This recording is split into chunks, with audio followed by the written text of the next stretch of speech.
తెలుగు అమ్మాయిలా కావాలనుకుంటే ఇప్పుడు వెంకటేష్ పక్కన పెళ్ళం వేసింది, అది విగ్గే.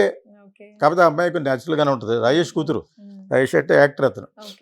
సో బాగానే తను బాగా యాక్ట్ చేసి చాలా సినిమాలు చేసేసింది, చాలా కష్టపడి వచ్చింది తను తమిళ్లో. తను అంటే తెలుగు అమ్మాయిల్ని తెలుగు సినిమాల్లో తీసుకోరు అని కూడా ఈ మూవీకి ముందు తను ఒక ప్రెస్ మీట్ లోనో ఒక సినిమా ఫ్లాప్ అయింది కూడా, అవునవును వరల్డ్ ఫేమస్ లో అది ఫ్లాప్ అయినా కూడా ఇది కాకపోతే ఈ అమ్మాయి బాగా చెప్పడం వల్ల తనకి సినిమా ఛాన్స్ ఏమైనా వచ్చిందని అనుకోవచ్చా సార్? ఎలా చెప్పడం వల్ల అంటే స్ట్రైట్ గా తను అనుకున్నది చెప్పేది, అంటే తెలుగు అమ్మాయిలకు కూడా తెలుగు ఆఫర్స్ ఇవ్వట్లేదు, మేము ఎంత యాక్ట్ చేసినా కూడా ఎంత కష్టపడినా సరే మాకు ఇవ్వట్లేదు అని ఆఫర్స్.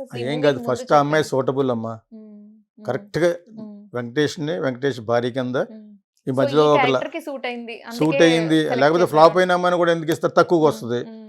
యాక్చువల్గా అక్కడ అమ్మాయి ₹1,00,00,000 తీసుకునే ఆర్టిస్టే. సో వెంకటేష్ గారు సీరియల్ హీరో, తనకి అమ్మాయికి